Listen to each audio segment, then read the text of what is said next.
Ask the Messengers, the program that deals with substance abuse, real people telling real stories. Hosted by Pastor Lester Lewis, co-host Charlize Wilkerson and Leroy Carey. Produced by David Humphreys. Where there is addiction, there is a chance for recovery. We're trying to help save lives on Ask the Messengers.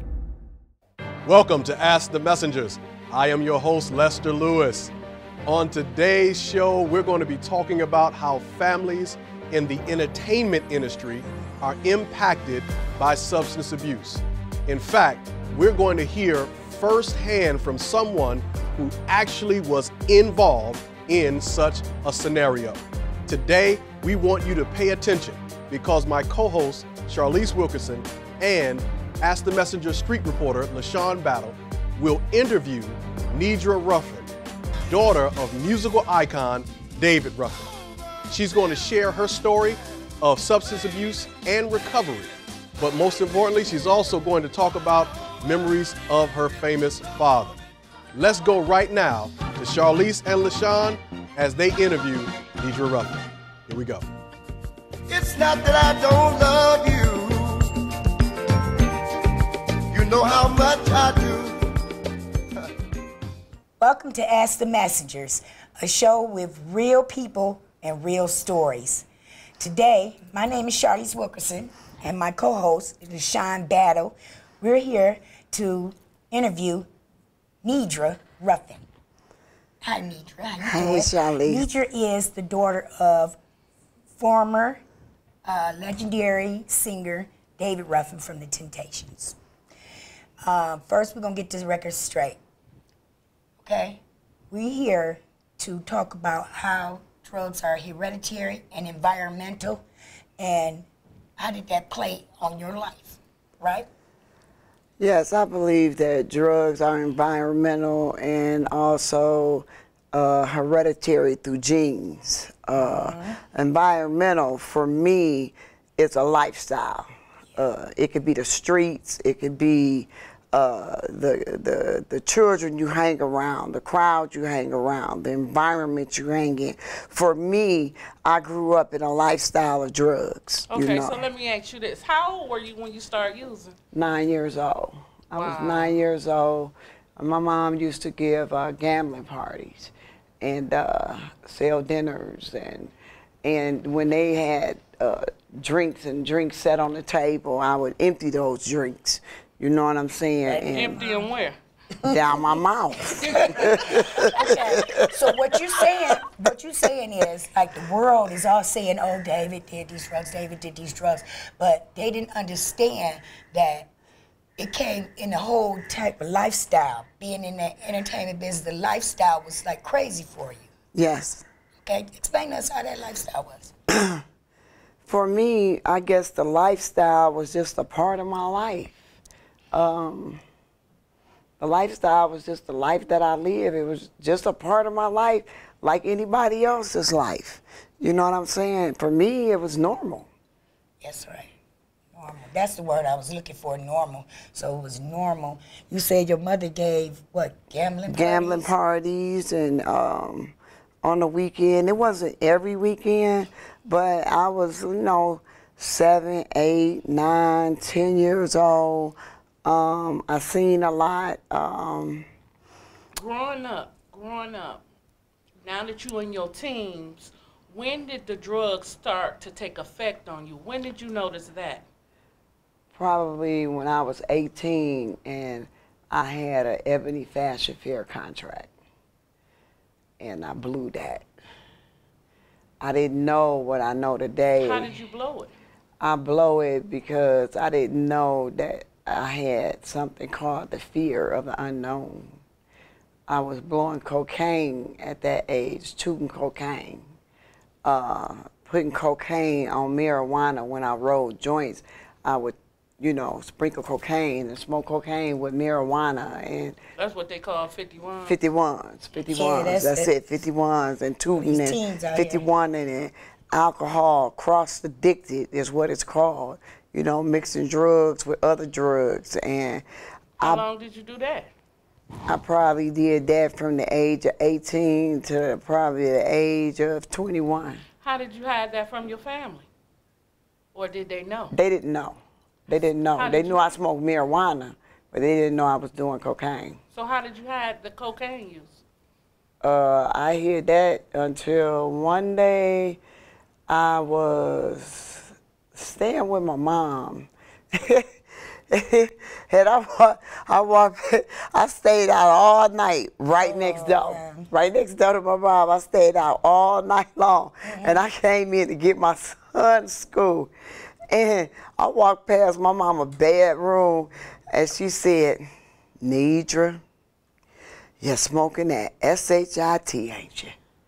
And that's when I was freebasing then. And I looked at her and I said, "Mom, you know, fortunately I am." Because I never lied to my mom to this day. And I told her, and it broke her heart. And after that, every time I passed her bedroom at night when I, you know, came in and went back out, she was on her knees. It was fun in the beginning, but what about the ugly side? Ooh, the ugly side and the horrors of active addiction. Yes, tell us how things start spiraling down. I mean, especially after your father passed. I mean, tell us what the spiral down. How did that affect your addiction? Did it take you higher, or what was your downfall? Tell us about that transition period. That transition period, you know, yeah. I can remember. You know, I can remember a time I went down the street on Euclid and Woodrow Wilson, and I went down to a young woman's house by the name of Darcille, right? I'm sitting in her room while two people sitting up front. Somebody come knock at the door, boom, boom, boom, boom, boom, boom. Nobody answered. She told these two people, "Don't answer my door. Come to the back door, boom, boom, boom, boom, boom." Next thing I know, somebody kick her doors in. It's a chair in front of her bedroom closet, right? I don't know, you know, just being a dope fiend that I was at the time, I grabbed everything, jumped over the chair, go in the closet, cover myself up with everything, and everybody in there just got beat to a pulp, right? Then another time. Even you? No, not me. Not me. I hid in the closet. You know. Okay. And you know that. You know, I've been snatched, raped, held at gunpoint. I've even attempted but didn't go through suicide. Thought about suicide. You know, sat on the bed with my kids in the house, pill bottles all open, contemplating suicide. But then I thought about my children and I put the tops back on the pills. You know, I've been institutionalized for a nervous breakdown once, and that was in recovery. You know what I'm saying? But I've been through some terrible things in my active addiction. You know, I've been kidnapped. Would you say because of who your father was, that's why you went through some of the things? That's why people kidnap you. They thought they could get money, or you know, just. No. Was it harder to use or easier? It was easy to use, but it didn't have anything to do with my dad. Through my active addiction, I supplied my own habit. No one supplied my habit for me through my whole active addiction, and I didn't trick for one. I supplied it with my own money, or either my children's father supplied it. Thank you. Thank you. You're welcome. We'll be back with more Ask the Messengers. We have much more to come with this exciting interview with Nedra Ruffin. Don't go anywhere. Ask the Messengers will be right back.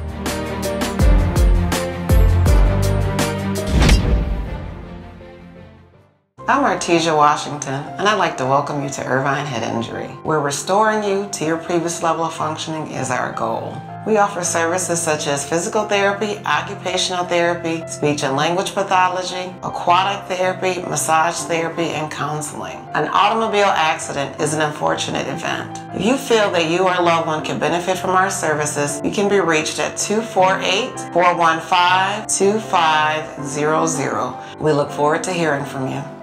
Hi, I'm Ashley Greaser, the Office Manager at Premier Supportive Services.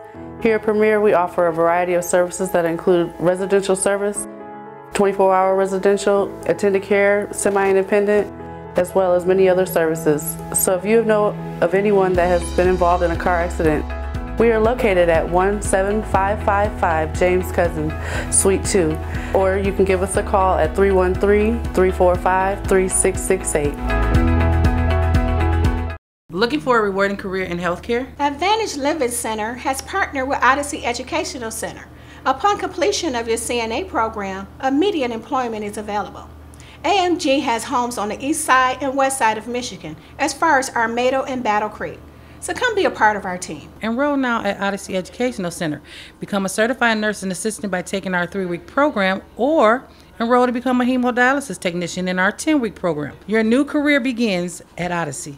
The demand for peer recovery coaches is increasing in Michigan, and the Recovery Training Institute at the Detroit Recovery Project offers a 3-week training program to prepare you to obtain certification as a peer recovery mentor. RTI's curriculum will train eligible candidates in 10 different core curriculum areas. The time is right to become a recovery coach. For more information, call 313-365-3100 or visit their website at recovery4detroit.com.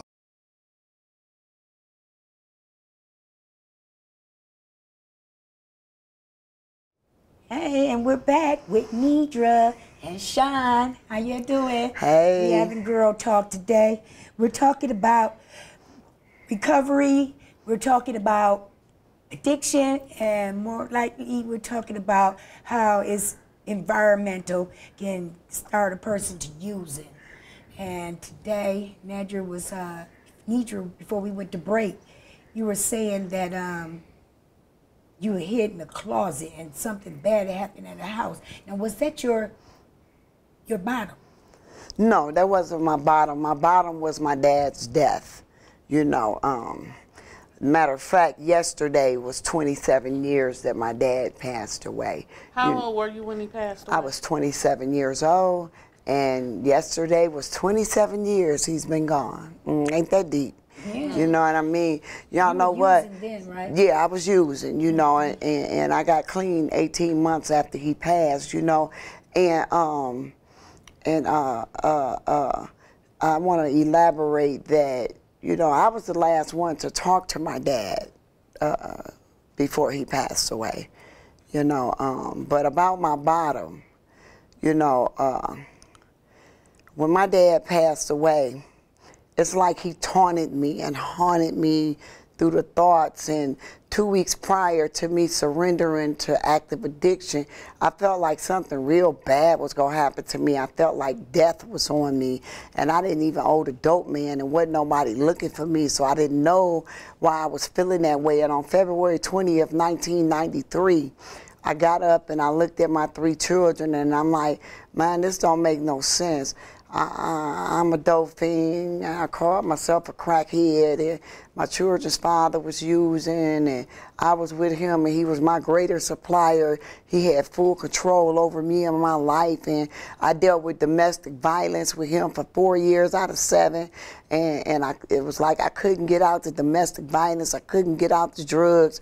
So what I did is, I made a decision to stop using, and I said, this is my last day getting high. So I called the dope man. I got an 8-ball of crack, a $30 bag of weed, a pint and a half of E&J, a 40-ounce of Budweiser, and I said I was going out with a bang. And as I set up and used, I felt like I was ODing, and I called upon the Lord. Now, out of all your 5 kids, you the only one that use. Yes. You the only addict. Yes, out of Cheryl, Kimberly, and David Jr., I'm the only one that's an addict. So you the only one that followed his shoes. Yes. And I'm just like David. I'm talking about my character, my attitude, my gesture. I'm just like spitting image of the man. You look just like him. Yeah, also. you know. Yeah. But my bottom literally was my dad, and as I was using, a voice entered my right ear. Okay, you talk about using. Have you ever done anything that you didn't want to do to get some drugs? Yes, I did. Yes, I did. Yes, I did. We can all say we did something we didn't want to do. Yeah, I did something I didn't want to do. What would you say was your worst day out there? My worst day out there, was when I stole something from Rite Aid for my grandmother's birthday. Because me being who I am and my daddy being who I am, who he is, that's when I realized I had a problem when I smoked up my whole check. Guess what? I knew I had a problem when I smoked up my whole check. That's when denial went away. Yeah. I did. I'm like, girl, you got a problem. We go get a money order and just put a little bit over here and then put a little bit over there. Yeah. And we come back cash. Yeah. Yeah. From ourselves. Stealing from ourselves. Yeah. Wow. When you came to recovery, what was it like?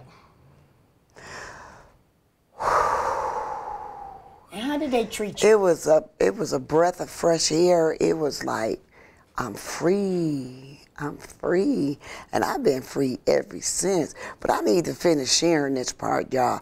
That voice that I heard, it was my dad's voice that spoke in my ear. Mm-hmm. The Lord let David's voice intercede in my ear. And what he said to me was, Teray, you have a chance to do something I didn't. I got rid of the crack. I got rid of the weed. I poured the liquor out. I poured the beer out. I have not looked back. And today I have over 25 years of sobriety. Because you know what? I felt that same experience when my mother passed. Yes. And then when I came to the program, to the 12-step program, they have a way of saying that some of us have to die so that some of us have to live. That's right. Do you believe he died so that you could live? Yep. I believe that my father had been taken away from here. I believe he died so I could live just like God took his only begotten son. I feel that way. Every day I wake up, I thank God for my father and for giving me life, a second chance at life. And you know what? My family, my siblings may not never understand, but I'm grateful that I understand. What happened to your father, OD? They say that it's like on his death certificate, it says accidental death, drugs, right? Okay. What's the picture? You have one when he was 12 too? I have a picture of him right here when he was 12 years old. I have to get it framed. My dad, you can hold that one, Sean. That's David at 12. Here, Charlize, I have one for you. I believe that's Daddy and Eddie on the bus. But, you know. Oh, that's nice. Yeah, that's good. In the end, my daddy was 12. He was 14 when he came to Detroit and started his music career. That is him and the Eddie on a bus. I don't know where they was going to, but on that one he looked just like my son. But this, at the end of their road, at the end of his road of performing, it was him, Dennis, and Eddie. And my dad called me like 4 hours before they pronounced him dead, and he said, "Teray, I'll be there in 2 weeks. And I'm going to get you that car I always promised you."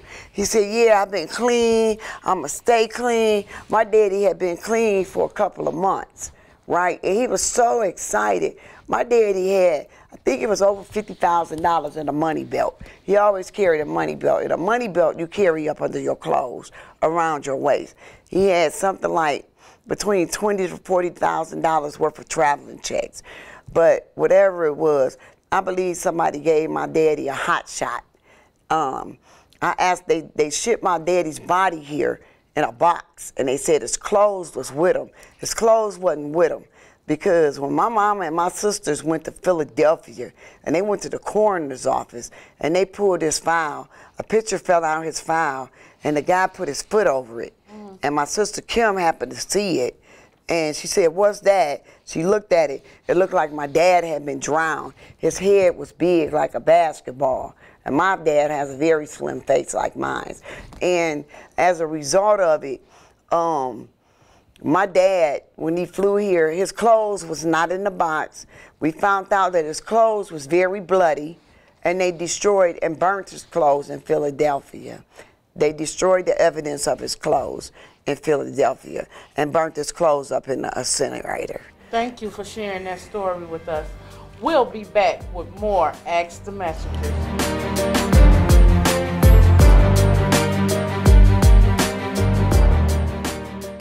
Looking for a rewarding career in healthcare? Enroll now at ODYSSEY Educational Center. Become a certified nursing assistant by taking our 3-week program, or enroll to become a hemodialysis technician in our 10-week program. We offer day and evening classes, free childcare, ages 6 weeks to 5 years old. Payment plans and financial aid available. Plus, we are a Michigan Works affiliate. Enroll now at ODYSSEY Educational Center. Area code 313-341-7512. Your new career begins at ODYSSEY. I'm Artesia Washington, and I'd like to welcome you to Irvine Head Injury, where restoring you to your previous level of functioning is our goal. We offer services such as physical therapy, occupational therapy, speech and language pathology, aquatic therapy, massage therapy, and counseling. An automobile accident is an unfortunate event. If you feel that you or a loved one can benefit from our services, you can be reached at 248-415-2500. We look forward to hearing from you. The demand for peer recovery coaches is increasing in Michigan, and the Recovery Training Institute at the Detroit Recovery Project offers a 3-week training program to prepare you to obtain certification as a peer recovery mentor. RTI's curriculum will train eligible candidates in 10 different core curriculum areas. The time is right to become a recovery coach. For more information, call 313-365-3100 or visit their website at recovery4detroit.com. Thank you for calling the Lob Law Firm. Injured? We can help. Call the Lob Law Firm today. Call for free consultation. 855-HELP-YOU. Millions of dollars have been recovered. No recovery, no fee. Over 40 years experience. Don't trust the insurance adjuster. The insurance adjuster works for the insurance company. But we work for you. Call today. 855-HELP-YOU. That's the Law Firm. And remember, your choice of lawyer makes a big difference.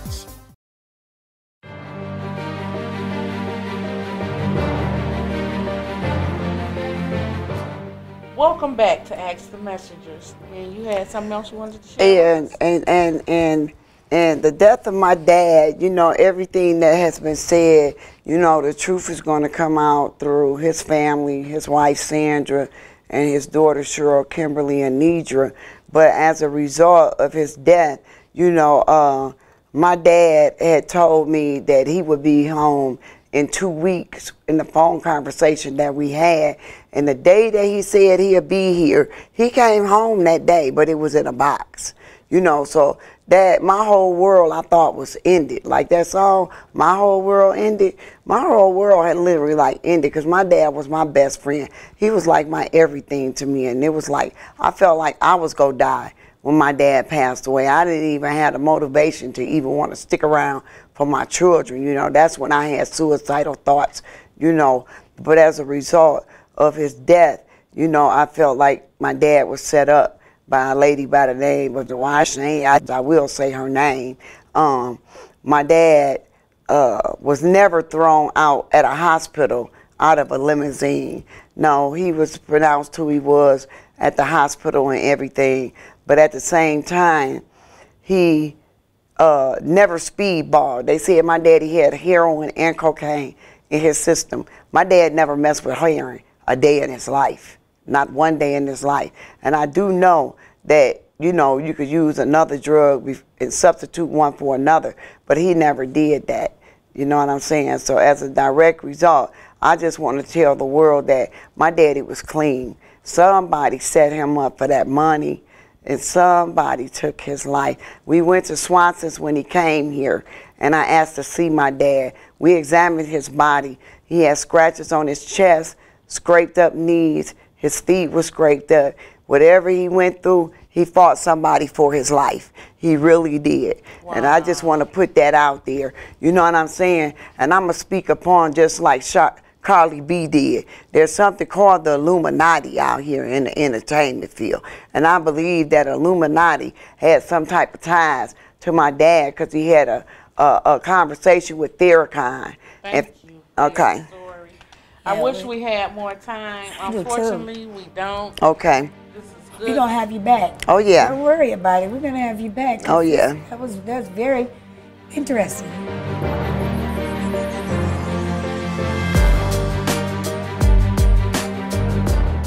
What an exciting story we had today. We had Nedra Ruffin on sharing her memories of her dad and also her story of abuse and substance abuse and recovery. We know that you have been absolutely helped by today's message. And that's exactly what she did. She shared her message. And so we're appealing to each and every one of you because no one is safe from this addiction. Everyone has, at some point, their family members, a friend they've come in contact with, someone is impacted through substance abuse. Won't you help us to do exactly what our motto is, and that is to help save lives? Won't you send a generous donation to the information there on the screen? We would love to have you as part of our partnership to help save lives. You may not be able to go out in the street, you may not be able to come here to the show, but you can send your donation that helps us save lives. We invite you to come to any of our meetings that is held here at our facility here on Schaefer. You absolutely are welcome. We have a Wednesday meeting from 5 to 7 p.m. and then also a Friday meeting that goes from 10 a.m. to 12 noon. Please feel free to come on by. If you got a family friend, a friend member that you want to know how to get into recovery, come on and see us. We'd be glad to have you, and we'd love to have you. Today, we thank you for watching the show, Ask the Messengers. Tune in again.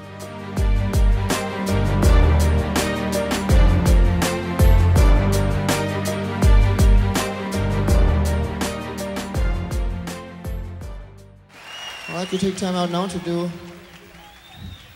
a song that I had the pleasure of writing when I was 18 years old. It took till 75 with Mr. Van McCoy on Walk Away from Love album. Maybe you felt like this at one time.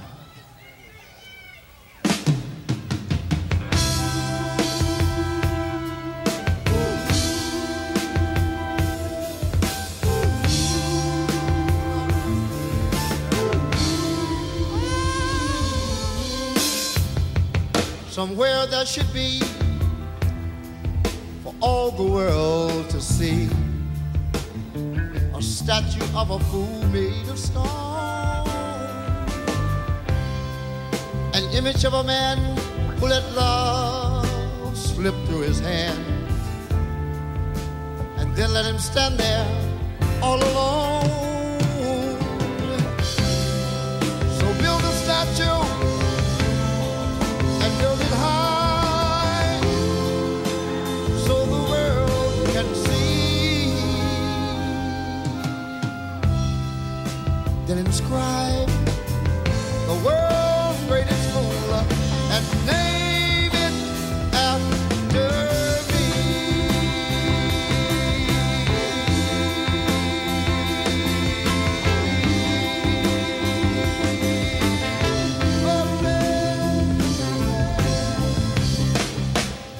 His face, a gold tear should be placed to honor